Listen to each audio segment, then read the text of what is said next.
Hi, welcome to this preview video for a brand new game called Crown of Ash. This is a brand new game hitting crowdfunding soon, and it's a game that uses two of my favorite mechanisms, and these are the worker placement and deck building in a very interesting way. The game design is fairly simple, extremely simple rules, but the game has a lot of depth and a lot of strategy and a very interesting, fast and meaningful combat system. The theme of the game is all around a universe, and it has a fantastic story that you can spend time reading the first page of the book, getting you into the theme and getting you to understand what's going on. I can really see a whole universe evolving from this idea. It looks really cool and interesting, and hopefully we'll see more games out of that.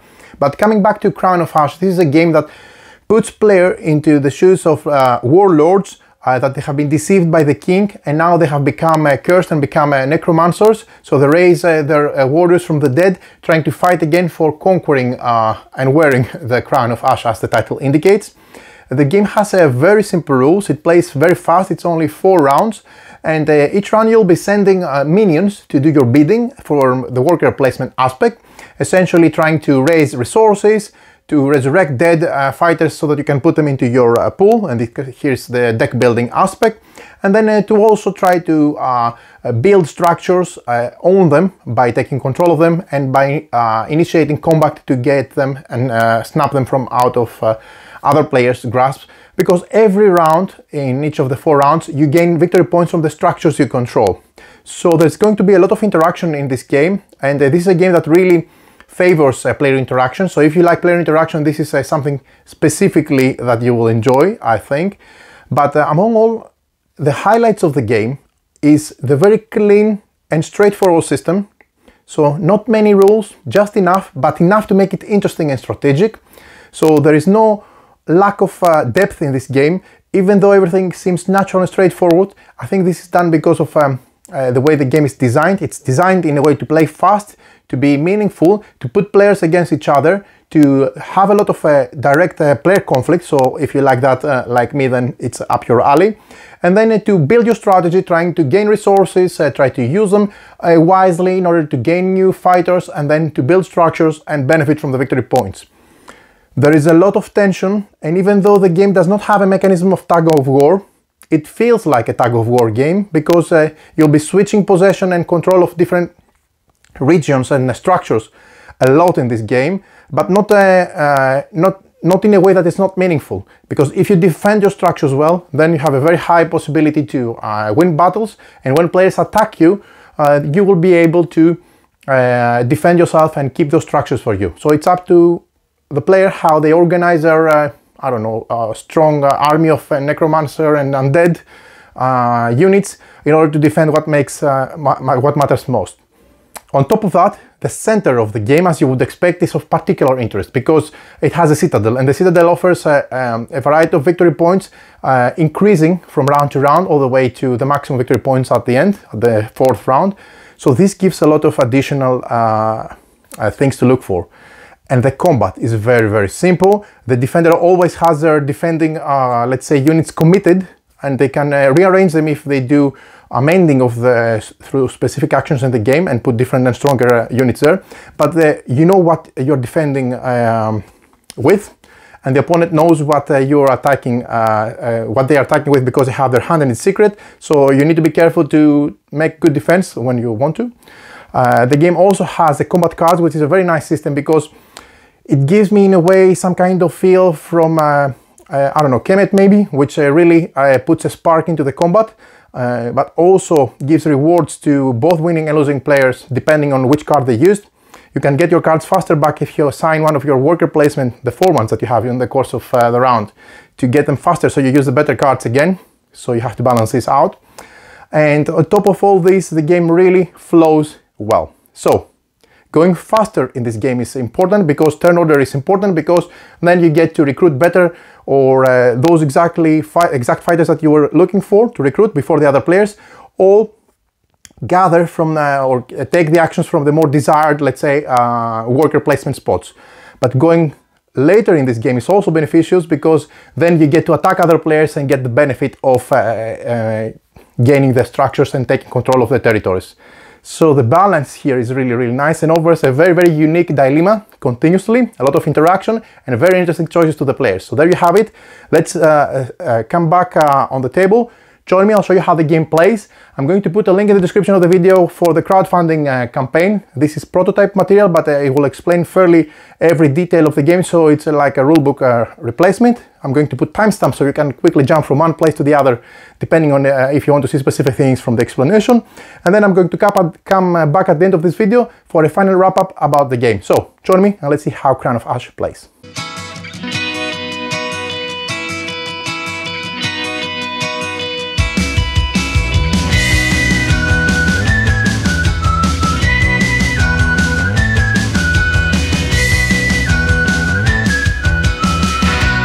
For decades, the kingdom was ruled over by the watchful eye of the king from his central citadel, while his lords maintained the outer lands in a peaceful partnership, keeping stability and prosperity within the realm. As the popularity of the lords grew, so did their power. The king became envious and bitter. With every report of their success, he imagined their greedy hands reaching further for his crown. The idea of it consumed him, poisoning every thought, shadowing every pleasure, until finally he vowed to bring an end to the coalition. With a network of spies and undesirables, he turned the lords against each other. Before long, war swept across the kingdom and destruction greater than the king ever anticipated. With embers in his eyes, he watched from his great tower as the land burned to ash and disruption spread. The lords were left in ruin. Desperate, the lords met to discuss a truce. Under the tattered tents, as sour wine flowed and talk turned to the start of the war, the king's treachery was uncovered. It was too late for them to take revenge. The treasuries were emptied and their armies decimated. Instead, to give the land time to heal, they turned to forbidden arcane arts. An alchemist was called to prepare a vial made to an ancient recipe. It promised to give the lords a silent death like slumber for 100 long years. Once they returned, the kingdom would be made anew. As each took their drink and fell into sleep, the true effects of the vial revealed itself. The king's last betrayal. It gave their nightmarish dreams and pain so tortuous that their minds were turned in torment. When they finally awoke, the once benevolent lords were gone, replaced by violent creatures in hideous forms, and one single desire to take the land for themselves. Unbeknownst to the king, the vial had given them a dark knowledge, long forgotten alchemy that would allow them to raise armies from the dead, breathing new life to the buried corpses of the first war and marching them into a second. They would rebuild the strongholds of the kingdom and drain the lands to feed their power. The Citadel awaited them. The four lords, now vile creatures with nightmarish looks, were the following. We had Visio, the Watcher, which is over here. Before the Great Fall, there wasn't a decision made or deal done without Visio knowing. Then we had Nox, the Nectural, which is this lord over here. Once the sun set on the kingdom of Ash, the corrupt and wicked filtered into the streets. They answered to only one, Nox. Then we had Morse, the magistrate, which is this guy over here. Once keeper of law and administrator of justice among the kingdom, to meet Morse was to meet death herself. And then we had Fortis, the defender. The ancient labyrinth of ramparts and traps that ensured peace in the kingdom for centuries would be nothing but dust without the work of Fortis. So these are the four lords that players assume their roles into the Crown of Ash. A game coming to crowdfunding soon. I'm going to add a link in the description of the video so that you can follow the campaign and find out more about the game. I'm also going to add timestamps in the description of the videos for quick jump and navigation as per chapter. So first of all, without further ado, let's familiarize ourselves with the components of the game. First of all, we have the game board. The game board, as it is, this is a prototype, and in the prototype form it has two sides. I think this is going to be a matter of a stretch goal to be unlocked during the campaign of the game. I'm not sure if they're going to go with this view or the one which has less art on the back. I do really prefer this one, and I think in a recent poll most of the audience also preferred this one, so this looks really nice, by the way. But in any case, let's also focus and highlight that this is a prototype. It may look very nice and very beautiful, but still it's a prototype, so a lot of changes may happen from here till final production. Keep that in mind. Nowadays it's difficult to think of that when the prototypes coming in, they're really looking very beautiful like this one in front of you. So for the moment, let's proceed with the components. First of all, they have the main board, which has different spots. Maybe a quick mention on the anatomy of the game board, which will come back and make more sense once we explain the game. First of all, we have the raisable fighter tier 1 for these 3 slots, tier 2 for these 2 slots, and tier 3 for this slot. This may be on the top of the game board, or they may be within the board itself in a later version from pictures I've seen on the net. Doesn't matter. In any case, essentially these are the fighters offer the market, let's say, from where you can gain more fighters in the course of the game. We have a gold resource space, which is a location over here where you send your worker to gain gold. It's always available for no matter the number of minions. Many players can go there and take the action. We have the defending fighter positions, like this one, for example, or take fighters to defend the different positions. For example, from setup, as we're going to explain, we already started with occupying and controlling one location. In this case, this player is controlling the village. That's why they have their control marker here. And there are always 2 slots in each region for fighters to defend the control and the structures here, as we're going to explain. So all these card holder slots are considered to be defending fighter positions. We also have the initiate combat worker space for worker placement, which is over here, here, wherever you see these swords crossing each other. This is a location for you to initiate combat. We're going to explain this later on. We also have the region control indicator, which is an area like this one or this one to indicate to who this control goes to. For the moment, this will change frequently during the course of the game. We have the structure location. Players start with a starting location, a starting structure, and these are all locations for the structures. There is a variety of structures as well to be built, and on top of the structures as well, and these are spots for the structures. We also have the build structure worker space. So this is where you put your minion for building structures, and this is over here with the hammer, as it will make sense. And last but not least, we have the Citadel in the center of everything, connecting all the 6 regions. So this is a game board, and I should mention that we also have 4 player mats, 1 for each player, as you have seen. And quickly, to give you a very brief overview, let's say, of the game board. This is a recessed board, by the way, and this is really nice and very practical. Around the board you have the victory point track. Each player has their own, so they start with this cube here, and depending on the amount of victory points they accumulate during the course of the game, they progress around the edge of the board. We also have the resource storage area, which is over here. Here is an area where you store all the resources, and the resources in the game are 4 types. We're going to explain them later on. We also have the combat card refresh space. This is a worker placement spot. You send your minion here to refresh your combat cards even before they're depleted, because then you can take them all up into your hand. But if you want to do that sooner, for using some combat cards, again, you need to assign a worker in this spot. You also have the combat card discard area, which is over here. For all your combat cards, they go there, face up. Only the players can only see your top combat card visible. They cannot get your discard pile to shuffle them, to go through it. You also have the fighter graveyard, which is here. These are cards, area for the cards that they go in your graveyard, and then at the end of the round they come into your hand, because we're necromancers in a way. And these are spots for your minions, where you're going to start the game with 4 minions available, which they will do the worker placement for you. Then we have the round tracker board, which is over here. Again, very quick anatomy. It has a tiered fighter decks, tier 1, tier 2 and tier 3. These are the respective decks that populate this market, as shown you before. I'm going to explain during setup. We have the round marker track, which this game is played over 4 rounds, so 1, 2, 3, 4 till the full moon, and this is the round tracker marker. We have the Citadel victory points. Players gain victory points for many things in the game, but also for controlling the Citadel at the end of each round, and these points are increasing dramatically, all the way from 4 to 7 for the 4th and last round. We also have the player turn order track, which is over here. These are the logo, the crests, if you wish, of the players in their respective colors. And last but not least, we have also the respective round marker, as I mentioned, which is used here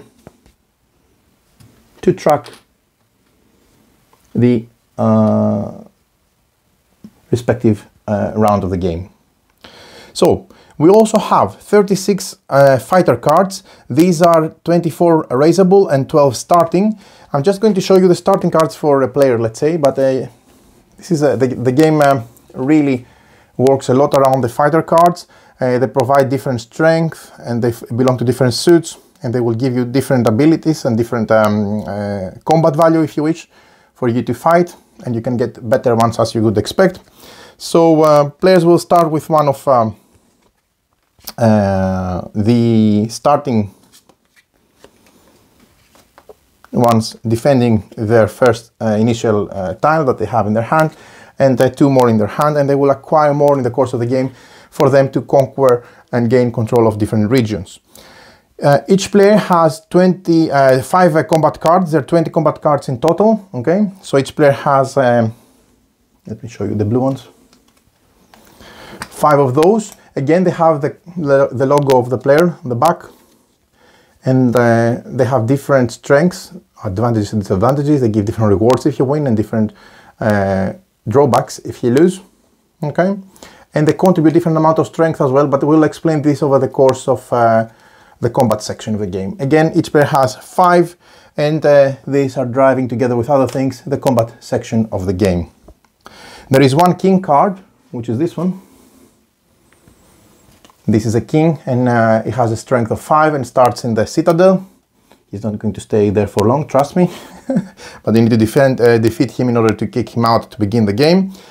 We also have 6 fate cards. Each player starts a game with one random fate card, and each card, it's secret and only visible to you, has a different combination of 2 of the suits of the fighters. So in this case, let's say the yellow fighters and the black fighters. So depending on the cards you have at the end of the game, you're going to gain additional victory points. We're going to explain those. So this is the back of the fate card. We also have 6 solo mode cards, which are over here, and it is for the solo. We have 16 minions, again 4 per player color, and these are really nice custom minions, which they are also different with different stuffs for each player. You need to follow the campaign page for details, but they look really nice. If these are the ones that are going to be included in the base game, they look really great.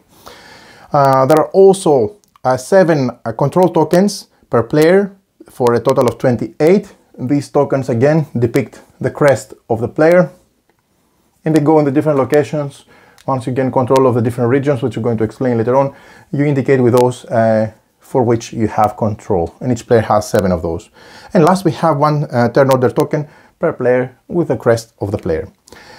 The resources in the game, we have 20 bone cubes and 2 tokens for bulk bone tokens. These are the white ones. We have sulfur, which are the yellow ones. We have blood tokens, which are these ones, and we have ash tokens, which are the black ones. These are the 4 resources of the game. The game comes with 24 structure tiles. You see, or you don't see actually, because it's off screen, it's a huge game. It's a very big board and a lot of components, but it's really, really nice. So these are the structures of the game, and they depict different types of rewards and resources to collect and victory points. We're going to explain them. We have at the bottom a display of those, which I'm going to show during setup, with 4 visible. And there are also some starting ones, the ones with the asterisk. Each player starts one with 1 and take control of the respective region. We also have 24 gold coins over here. And last, we have 8 bolster tokens that go over there, 2 dice, 150 victory points, tokens for each player when they go more than 50 points. And this is very nice, creepy, but beautiful starting player marker. Looks really nice because the hand is coming off the ground, since we are necromancers and we're raising again our fighters to come and fight our wars. So there you have it. These are all the components of the game. Setup.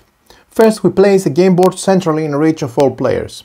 We give each player a player mat, like this one, and the corresponding control tokens, minions, and combat cards in their player color, in their faction color. We place a score tracker cube on 0 of each player mat. They're going to be tracking the victory points, so they start at 0 victory points. Each player has their own victory points on their player mat. And we place the round tracker next to the board, clearly visible to all players, showing the side of the correct amount of players. So this is a 3 to 4 side, indicated on the bottom left of the round tracker. And then we take the round marker. This game is played over 4 rounds. On top we're tracking the round, and we're placing the round tracker marker on the first round. Then we separate the fighter cards into 3 decks by the Roman numerical numbers at the base of the cards, Latin 1, Latin 2 and Latin 3. These are the cards I have already separated here based on the Latin number on the bottom of the card, 1, 2 or 3. These are tier 1, tier 2 and tier 3. We shuffle them and we place them above the round tracker board on their corresponding slot. As you can see, this is a slot for 1, 2 and 3 respectively. We shuffle each of the decks and we place them face down next to the indicated area of the turn tracker, creating 3-tiered fighter decks as I mentioned. We populate then the raisable fighter areas on the board with cards from the corresponding tiered decks. These, I remind you, are over here in this prototype, physical prototype. They are on the top of the board. I've seen again in other instances they may be located between the regions, specific designated slots, but in any case, for the moment, for this prototype, it says 1, 1, 1, so I'm drawing 1 card for each of those slots from tier 1, 2 and 2, so 2 cards from tier 2 go there, and a very stronger fighter goes on the tier 3 spot over there from the respective deck. Then, from the starting fighter cards previously set aside, matching the player colors, and you can see that they're matching the player colors because they have the player color here, and at the bottom they see there is the logo of the respective faction, in this case the blue color faction. So from those we deal 3 to each player, matching their player color, and then from those 3 we, of course, if we're playing a less than a 4-player game, we return the non-played colors back into the box. But then we take those cards and we decide one of those that are going to defend our starting structure, but more of that later. So for the moment we have 3 starting fighter cards corresponding to our faction. We place the king card centrally in the Citadel, central region on the game board. This is the Citadel, and the king starts there, protecting the Citadel for the beginning of the game. And then we shuffle and deal a single fate card face down to each player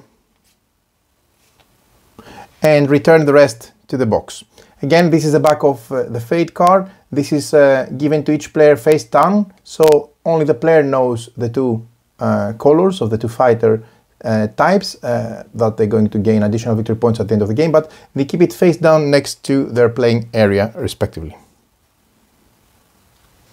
Then we remove the 4 starting structure tiles indicated with a star on the tile itself, and we deal randomly 1 to each player. In a 2-player game we deal 2 to each player, and in a 3-player game we return the spare tile to the game box. So each player they're going to take 1 of those starting structure tiles. Each player places their starting tile on the matching location on the board, so this one would go over there on top of this area. The same goes for the rest. And then we place the control token into the region to show ownership of the region. That means that for the blue player, they will place the control token there to indicate ownership of this whole region. And from their hand of starting fighter cards, they're going to select and place a single strength 1 fighting starting fighter from their hand. So they cannot place the 2 strength, they have to select from those 2, and they're going to place it on the one of the 2 spots defending their structure. The rest are going to be still in their hand, together with their face down fate card. Then we divide the remaining structure tiles by tier 1 and tier 2 as indicated on the back of the tile. We shuffle each of the sets separately and place face down in a single stack next to the corresponding area of the base of the board, with tier 2 tiles at the bottom and tier 1 tiles on the top.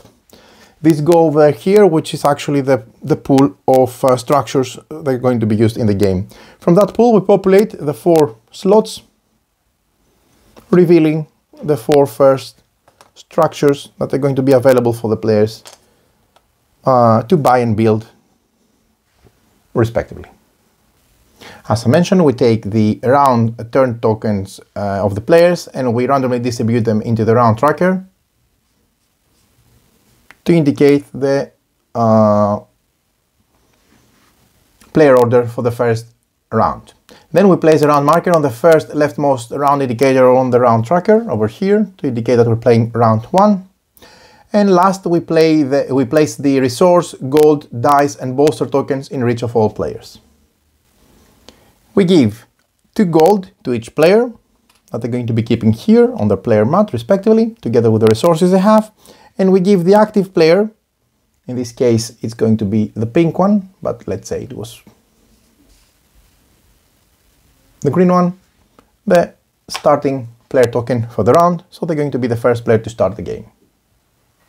Gameplay overview. On a player's turn, they assign a single minion to do their bidding.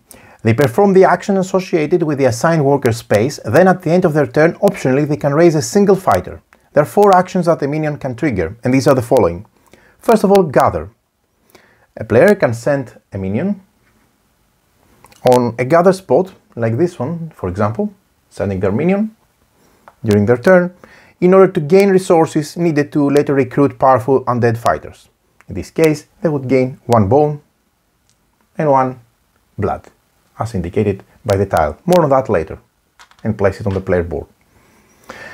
Another option a player has for their minion placement, a single minion placement during when they're active player, they can perform a build action. They can send one of their minion on the build spot, and again they can do that even if a player previously has already used this spot. The difference is these spots over here for collecting resources have a small circle, so only 1 can fit there, and potentially 2 if you're playing a higher player count, more on that later. But the ones like this or that are larger circles that they can accommodate any number of minions. So if it's my turn to be active player, I can decide to send one of my minions here and perform the build action. What does a build action do? You build and improve structures to offer better resources and earn additional victory points. So I'm going to select one of the buildings from the display at the bottom of the board, pay the amount of gold in order to build or upgrade this building and place it in either in an occupied region and then take control, or on top of a structure on a region that I already control. More on that later. Another option a player can do during their turn is to battle. Simply they send one of their minions onto one of these locations which have the cross swords in order to initiate battle. You march fighters into battle to take control of other players' structures. So this structure, this region and the respective structure belongs to that player, obviously, from the control marker. So by sending in one of those 2 attack spots, worker placement spots, a minion, you will be able to have a chance to battle in order to gain the ownership of the region and the structures. Or you can do refresh. So during your turn, you can select to place a minion on this spot over here. Maybe it's not that visible. Let me show you on another player board. Each player board has their own spot over here. So by placing, now it's better, a worker minion over there, then by doing so, what you're able to do is you can take any number of combat cards discarded on your discard combat area back into your hand, so they are immediately available without the need to wait for all of them to be used in different combat cards. But for doing so, you need to assign one of your minions there and perform the refresh. At the end of their turn, before passing the active player marker, which is this one, because they were the active player, a player can raise a single fighter from the 6-1 available to him or her respectively by spending the corresponding resource shown on the card. So if I were to recruit this one, I would need to spend 4 bones as indicated on the card. Then I will pass the active player token to the next player to take their turn. How to win. Crown of Ash takes place over 4 rounds. A round ends after all players have completed assigning all of their minions. Victory points are then gained based on each player's controlled structures and for the central citadel, if occupied. Players then retrieve all their minions from the board, resurrect any fighters from the graveyard on the personal player board back to their hand and clear the biddable structure tiles ready to begin the next round. At the end of the 4th and final round, in addition to the controlled structures and citadel occupation, players also score victory points for the fate cards, the one that they have from the player from the game setup, for additional victory points and any resources on the player mat. We're going to cover endgame scoring in a bit. The winner is a player who has earned the most victory points, proving themselves the most worthy lord and seizing the crown of the Kingdom of Ash. In the result of a tie, the tied players add victory points for the other 2 kinds of fighters not shown on their fate card, and then calculate again the tiebreaker. Resources. We have basic resources. Through the art of alchemy, the dead will rise. There are 4 basic resources in the game, and these are used to raise undead fighters to join your forces. We have bone with white, we have ash with black, sulfur with yellow, and blood with red, of course. How to gather resources? Simply, to gather resources, a player places a minion onto a vacant space on the desired structure, like this one, and they immediately gain the resources, the corresponding resources offered by that specific structure from the supply and place them on the storage area on their playmat. In this case, they would earn 4 bones, as indicated by the respective spot. This would go on the storage saving area of their player board, which is the one on the left, for resources over here. Also keep in mind that dashed spaces are available only in a 3 or 4 player game. So if you're playing a 3 or 4 player game, these are also available, and you can also send a minion there to collect resources. The owner's tax. If using a structure controlled by another player, the owner immediately gains the owner's tax shown on the right side of the tile from the supply in the right banner over here. So this is the owner's tax. So if a player uses a structure that they control, they do not gain the owner's tax, but instead they can amend their defending fighters. We'll see how amending fighters works later on. But let's say this is a 4-player game, and in this case, this player is sending their minion here, so they're going to gain 1 sulfur and 1 ash.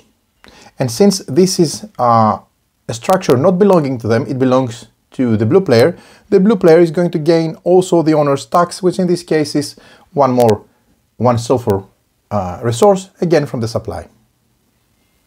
If, let's say, for the benefit of the example, this building was again owned by the blue player and they wanted to use their own building, they will not gain the owner's tax, they will still gain 1 ash and 1 sulfur, since this is the rewards of the structure. But instead of earning the owner's tax, they would have the possibility to amend their fighters, which again, I'm going to explain later on in more detail. A word about the special ingredients. Special ingredients have this icon over here, the one with the question mark. Combat cards and some structures offer special ingredients. These are ingredients that allow the recipient to choose any basic resource from the supply. So if any player is using this player's structure, the owner's tax would be 1 blood and 1 resource of their choice among sulfur, bone, blood and ash, the basic ones. Gold. The gold is, of course, the noblest of the 7 metals, with the power to create and corrupt. With gold, the ruins will be rebuilt and the land will provide once again. Gold is an incredibly valuable resource in the kingdom. It's primarily used to build or improve structures, but also can be used instead in its place of any other resource to raise fighters to your cause. So for example, let's say that I want to raise this fighter, which again, at the end of my turn as an active player, I can raise any fighter. In order to raise this fighter, I need to pay 4 bones. Let's say I only have 3 bones to pay. I can decide to use 1 gold instead of the 4th bone required. So this would be enough for me to pay for the 4 bones and recruit this fighter to my arsenal. How to gain gold, you may ask? Gold is always available by placing a minion onto the larger resource space on the top of the board, over here. As you can see, there is no limit to the amount of minions that can use the space, but the most effective way to obtain gold is through participating in combat as a reward mainly. We will cover combat later, but let's say I won a combat with this combat card. My reward will be to gain 3 gold as well. Fighters.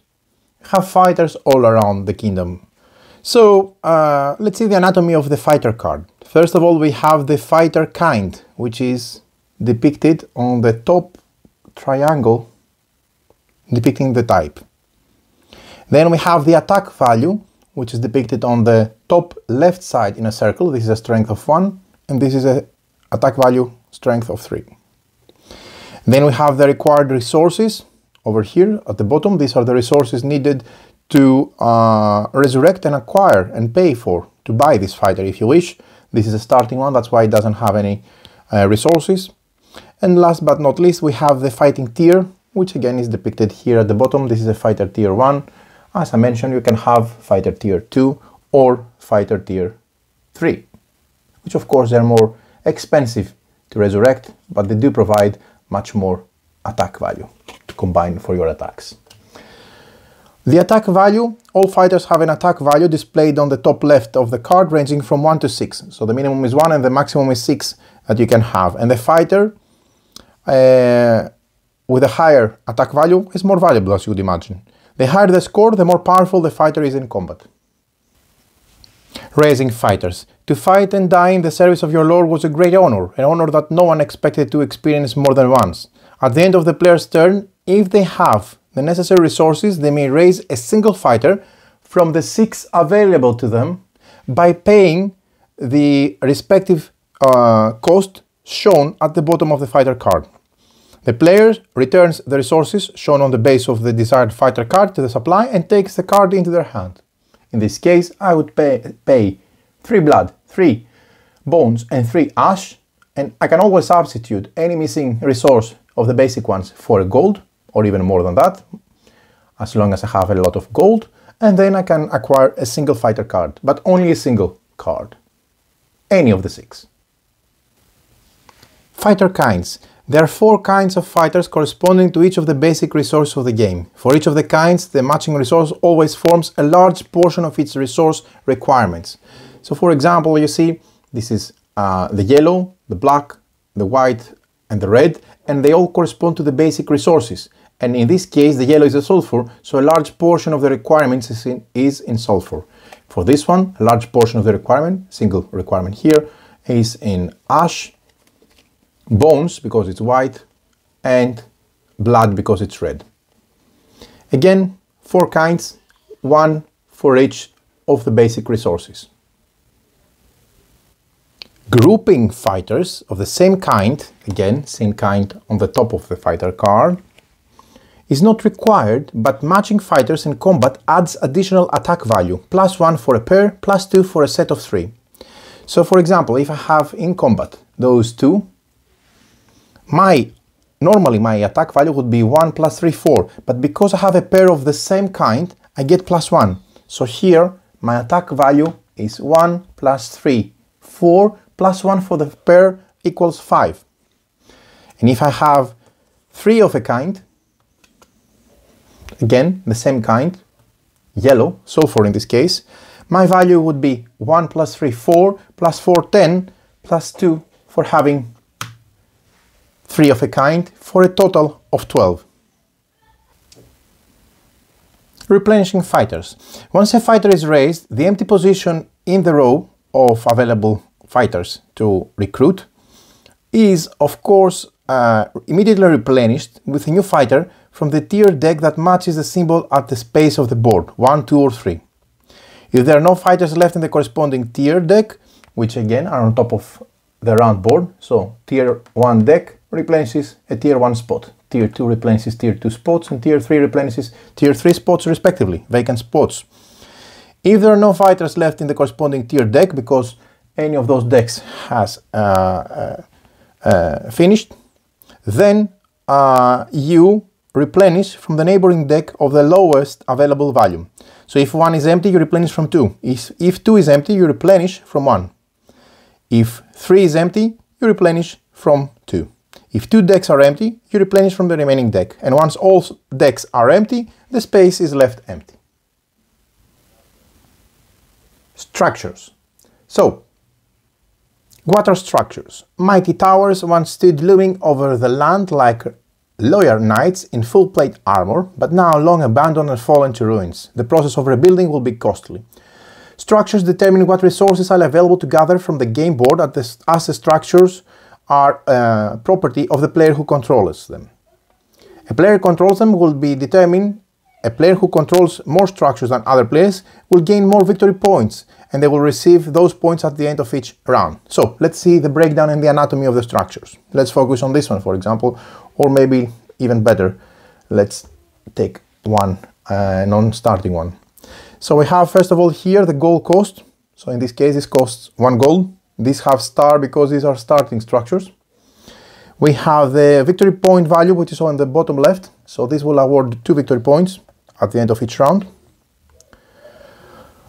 We have in the center the resource offered. So if you do worker placement beneath that structure, say it was here and you place your worker there, you would gain the resources in the middle, in this case 2 bones and 1 blood.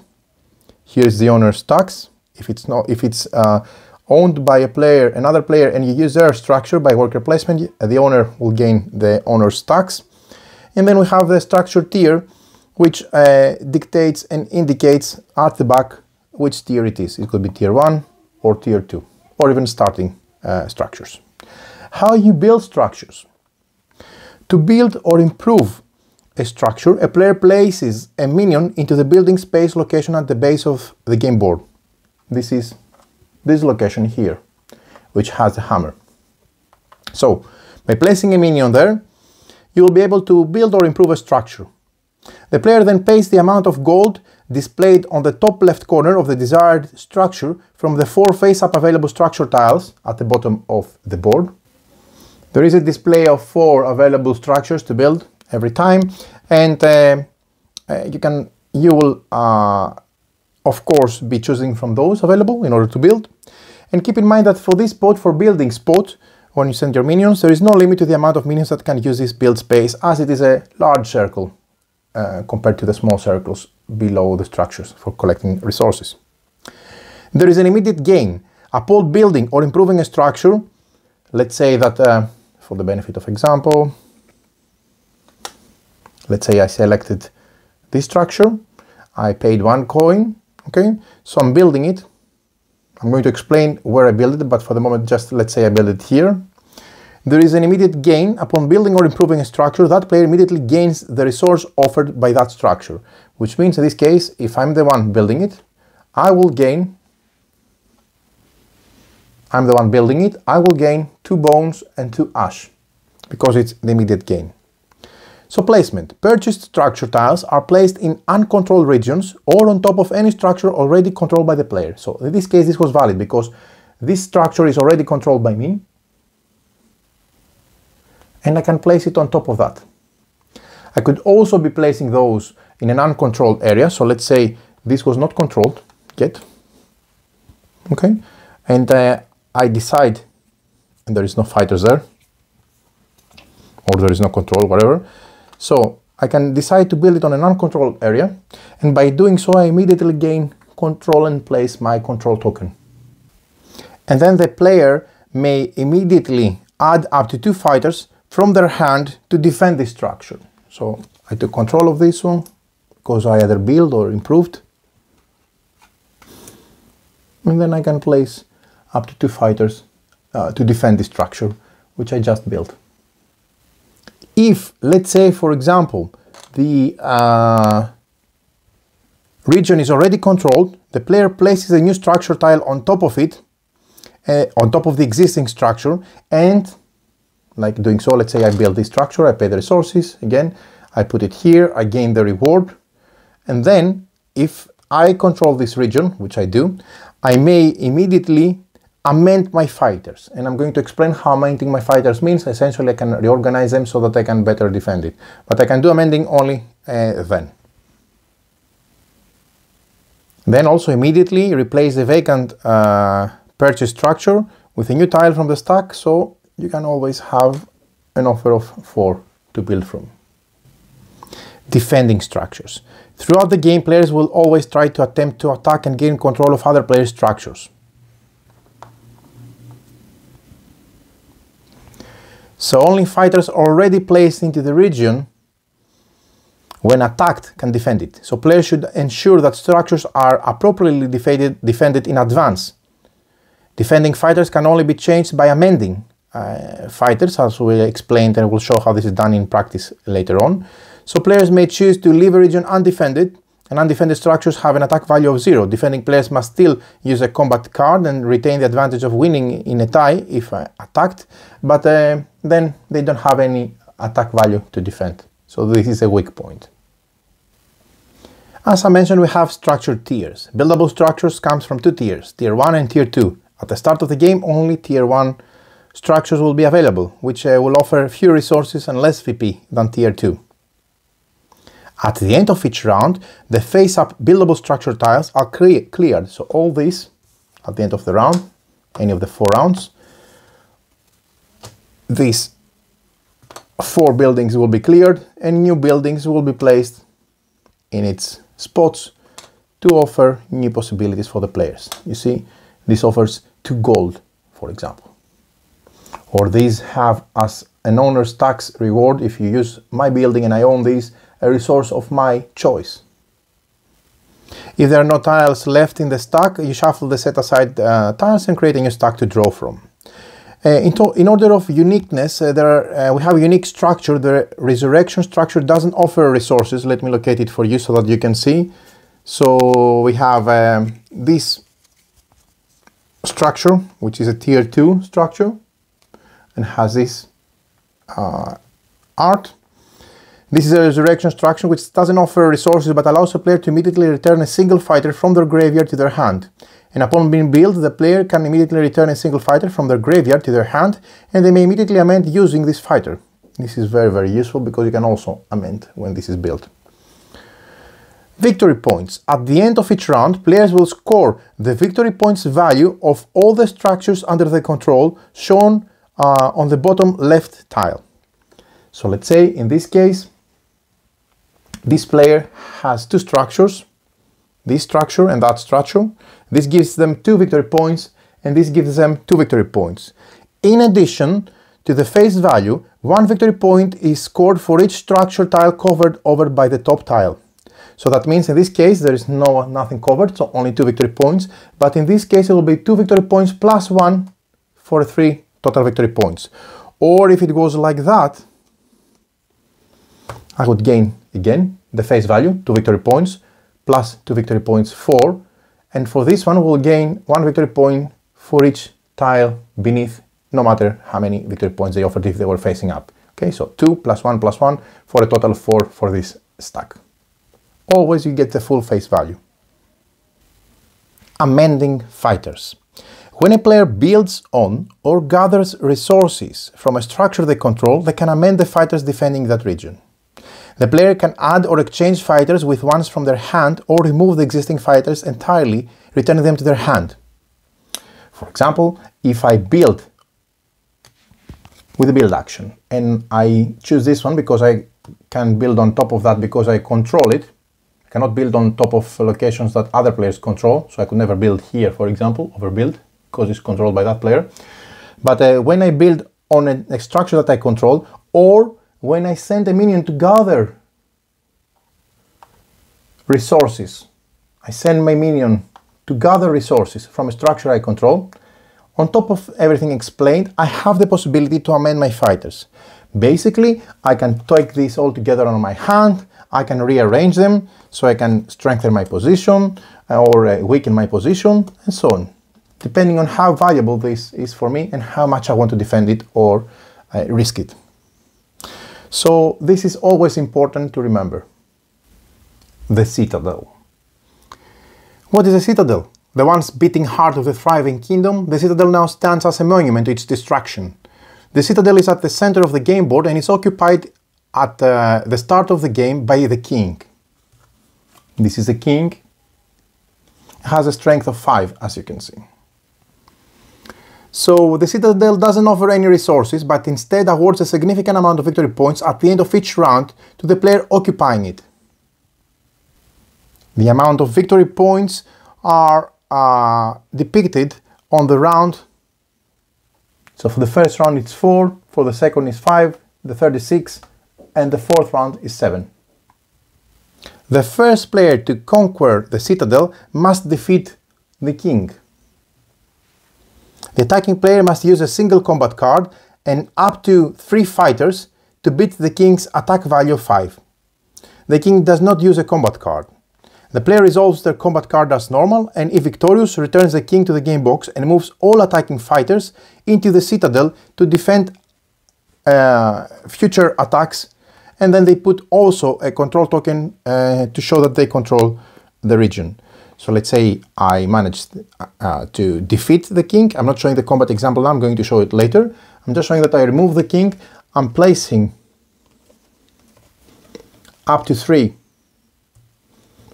fighters to defend the Citadel, and then I indicate that now the Citadel belongs to me. If I manage to maintain control until the end of the game, then I will be, at the end of the round, I will be winning the appropriate amount of victory points. End of round 1, 4, end of round 2, 5, and all the way to round 4, which gives 7 points. So if this was the end of round 3, this player would be gaining an additional 6 victory points as indicated on the round tracker board. Defending the Citadel. Retaining control of the Citadel is difficult.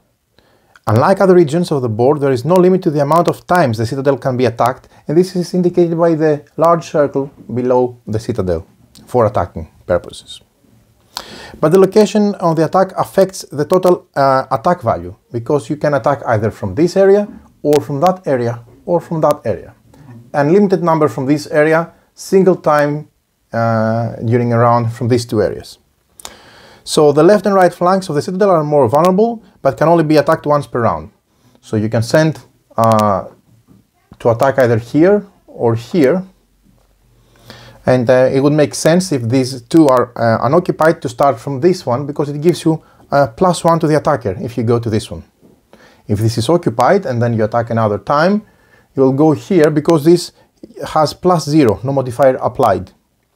But if you continue attacking, or you or another player, doesn't matter for that purpose, that means that if they can go there, which any number of people can attack there, so not only 1 minion, more than 1 minions, but they have a disadvantage because there is -1 to the attacker's attack value. The front of the Citadel can be attacked any number of times per round, but with a -1 modifier.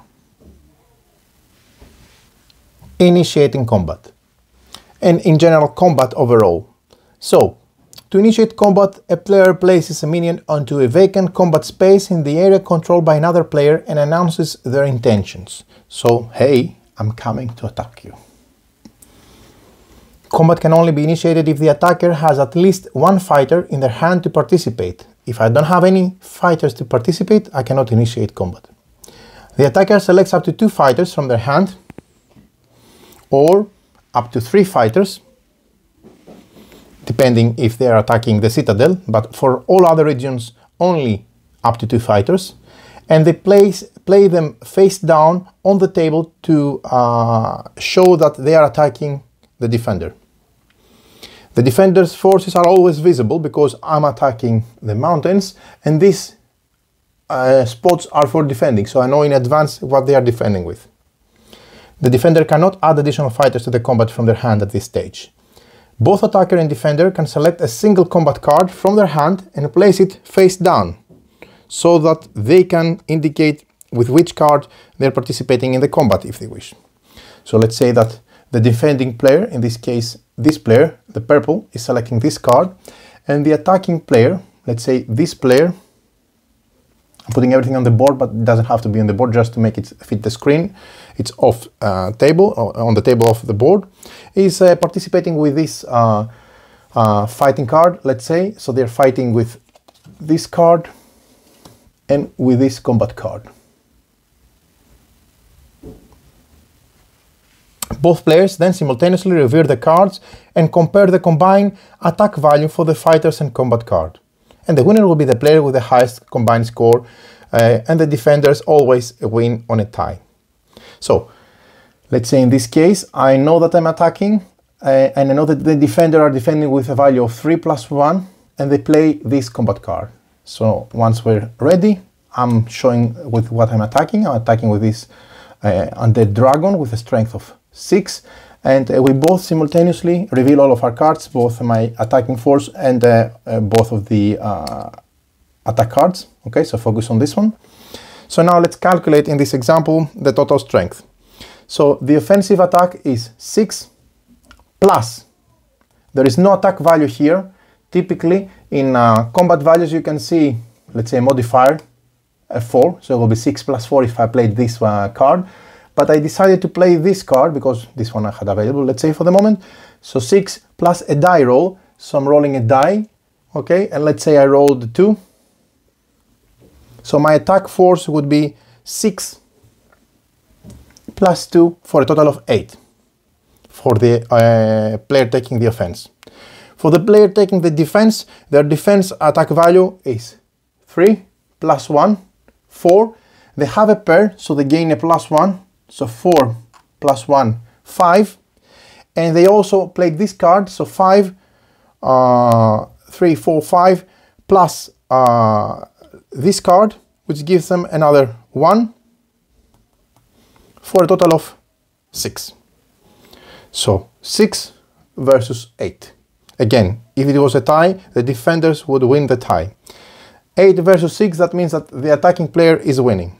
So now let's see the combat outcome. Let's say supposedly the defender won. Let's say they haven't played this card. Let's say for the benefit of example, they have played this card, which would give them 4 plus 5, 9, and there will be 9 versus 8. If that was the case, the defender will win. If the defender wins, the attacker discards the attacking fighter and the attacking card. So the attacking fighter will go on, now I'm showing another player's color, but they would go here on the graveyard.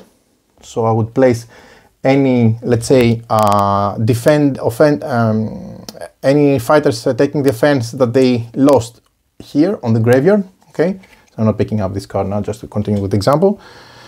So I would take any fighters and place them on my personal board on the graveyard, and I would also discard the fighting card, but not before I see the rewards and the penalties for that. Coming on that later. But in this case, the attacker won, so there was no competition for them because, as we said, there was a total of 4 plus 1, 5 plus 1, 6 versus 8, so the attacker won. So in this case, if the attacker wins, they gain control of the area. The defender discards the defending fighters to the graveyard. That means that now, since they lost, the defenders will get to be placed on the graveyard of the defender. The attacker must move all attacking fighters. In this case I only had one, but if I had two, I would move all of my attacking fighters into the newly controlled area. Okay, so this one would move here. And we will exchange the control token with my own token to show that I gained control. So I would give that back to the pink player because they lost control. And I would put this one here to gain control. to show that I gained control. After the battle, both players resolve their combat cards, gaining the rewards based on whether they won or lost the battle. And again, keep in mind that combat cards are discarded face up in the middle of the owner's playmat, and each player only resolves their own combat card. So in this case, the player who lost here, the pink player,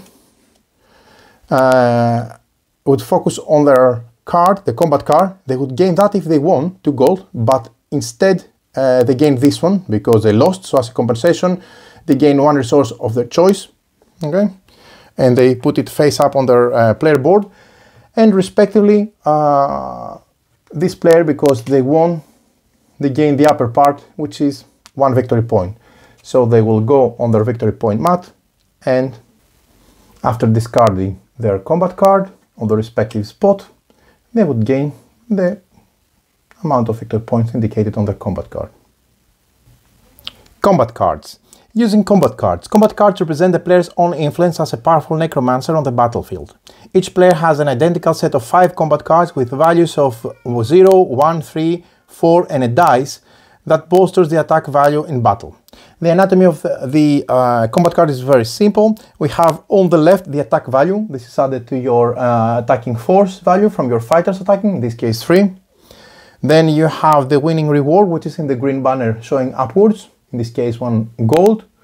Then we have the losing compensation. So if we lose, in this case we gain the 1 benefit depicted in the red banner, in this case 2 basic resources of our choice. Then we have some flavor graphic, and then the last thing that we have is the different type of combat cards. So once battle has been initiated, both attacker and defender must select a single combat card from their hand to use. If using the combat card featuring the dice, which is this one, that means after the card is revealed, the player rolls a single die, and they add the value showing the pips to the number of the attacking value from the cards that they committed to the battle.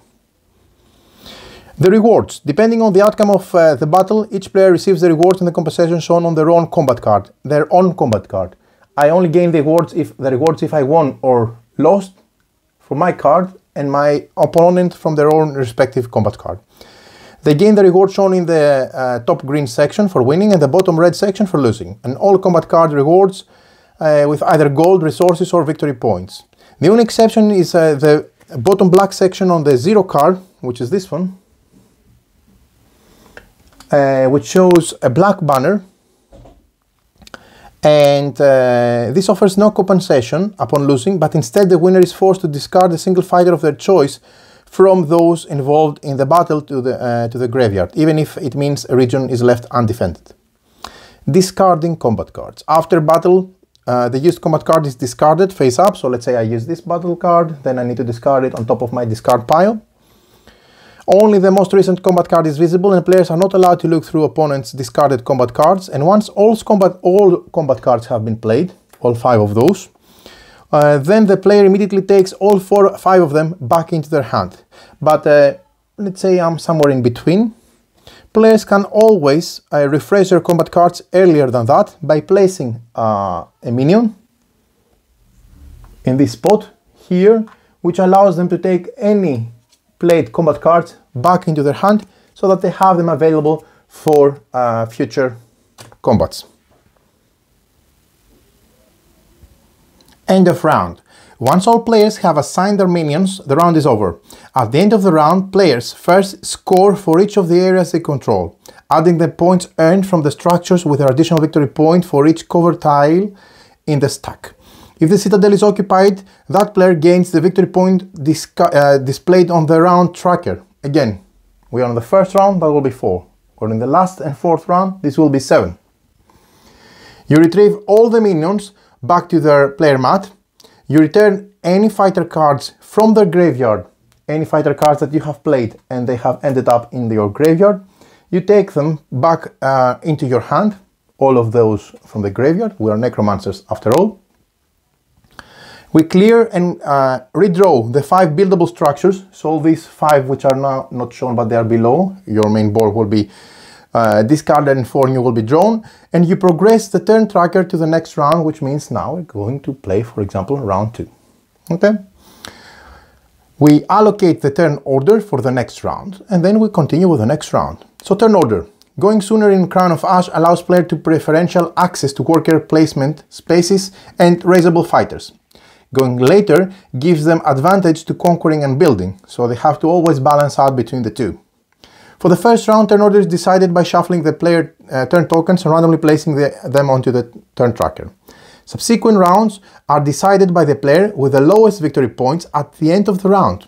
If the lowest score are tied, the player with the lowest potential victory points from the currently controlled structures determine order. And if scores are still the tie, a high dice roll between the tied players determines the player who decides.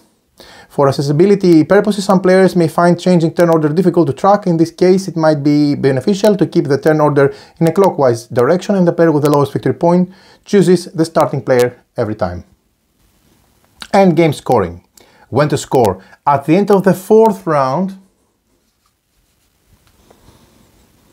the game is over and final scoring begins. Players score for the areas they control as with each other previous round, but also they score victory points for resources in the storage area and for the fate card. Resource points. Players gain 1 additional victory point for every 3 matching resources and for every 2 gold they have in the storage area at the end of the game. So again, let's focus here, and let's say that this player had these resources. 3 ash, 1 blood, 1 bone, and 2 gold. They would gain 1 victory point for the 2 gold and 1 more victory point for the 3 matching ash resources, for a total of 2 additional victory points. Also, we have the fate card. At the start of the game, each player, if you remember, they were dealt a secret fate card that offers additional victory point at the end of the game. Each player's fate card displays 2 kinds of fighters, and these award additional victory points at the end of the game when those kind of fighters are raised. Players gather all the fighters raised through the game from their board, their graveyard, and their hand. So all the cards they have in their possession, no matter their location, and they separate them by kind. The fighter kinds do not displayed here. So in this case, that would be the sulfur yellow and the red blood, not displayed on my fate card. I would discard them and ignore them. The Roman numerical displayed at the bottom of each card indicates which tier the deck they are drawn from, and they are total to give the total victory point. So let's say again, this is my fate card. I only care about the black ash and the white bone fighter cards. I would gain all of my fighter cards from all of the regions which I control from my graveyard and from my hand, and I will separate them by kind. In this case, I don't care for yellow and red. Okay, so these I discard them, put them aside for the moment. So then I focus on the ones that they are displayed on my fate card, white and black, for the corresponding ash and bone resources. So I have the numerical values from the respective tiers at the bottom, and I would tally them to get my score from those, again, only matching my fate card. So it will be 1 plus 2, 3, plus 1, 4, plus 3, 7, for a total of 7 additional victory points belonging to the colors and the kinds matching my fate card that I was dealt at the beginning of the game. The player with the highest victory point total wins the game and is claimed as the crown owner for the Crown of Ash for him. So basically, if there is a tie, in the result of a tie, players also score the 2 kinds of fighters that they were not included on the fate card.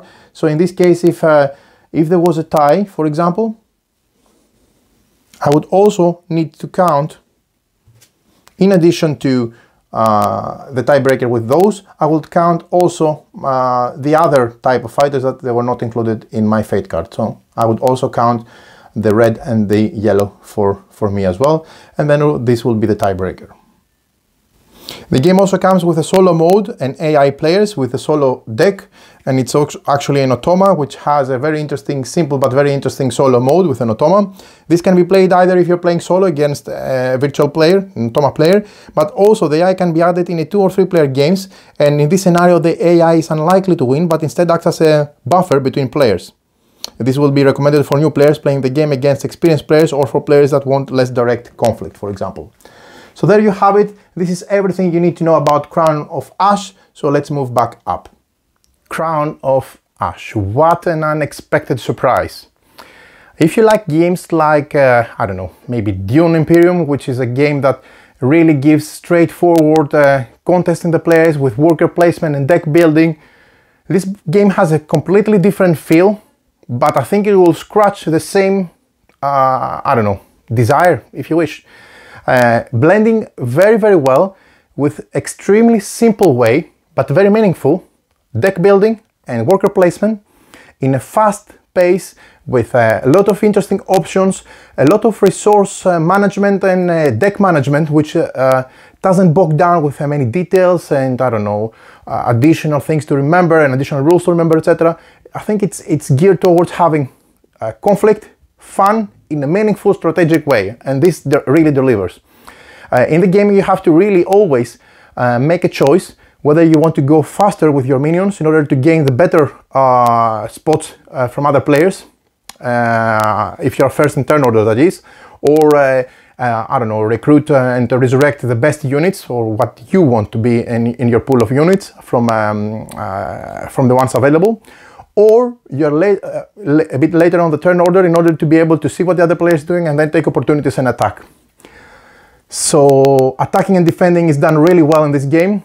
It really offers a very fast, tense, meaningful, but I would say important and well-calculated way of defending and attacking respectively. I didn't feel that it was anyway the draw of the luck, because you can also monitor the cards of your opponent, so you can see what cards they have played from the combat cards, because we all have the same 5 combat cards, so you know what they're going to be using as modifiers.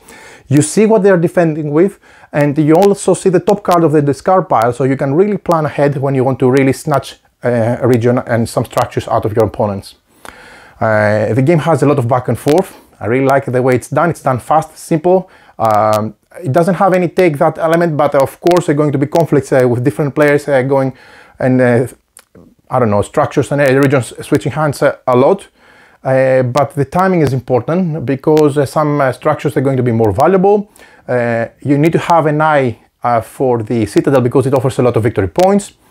Attacking with group of units is important, because if you attack with 2 units of the same kind, you get a +1 modifier in your attack, and if you attack with 3 units of the same kind, let's say sulfur-based units, yellow, you're going to get a +2 modifier, and this +1 or +2 can really make the difference, because more or less the players develop together, getting steadily stronger units, because they can afford from the different resource management and resources that they get from different buildings, because they send the units, their minions, to gain resources, and then they can resurrect stronger units, and then they can use them to attack other players. It makes sense, it works, it delivers, and gives a very, very meaningful, successful, full and high enjoyable gaming experience in a nutshell. This is the last benefit I want to mention for this game.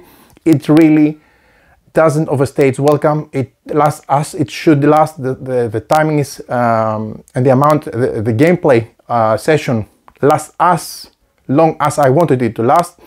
It delivers fast gameplay, it delivers a lot of replayability, it delivers a lot of meaningful choices, a lot of direct interaction between players, and a lot of different ways to play the game, depending on which structures you build, which units you recruit, and which direction you take.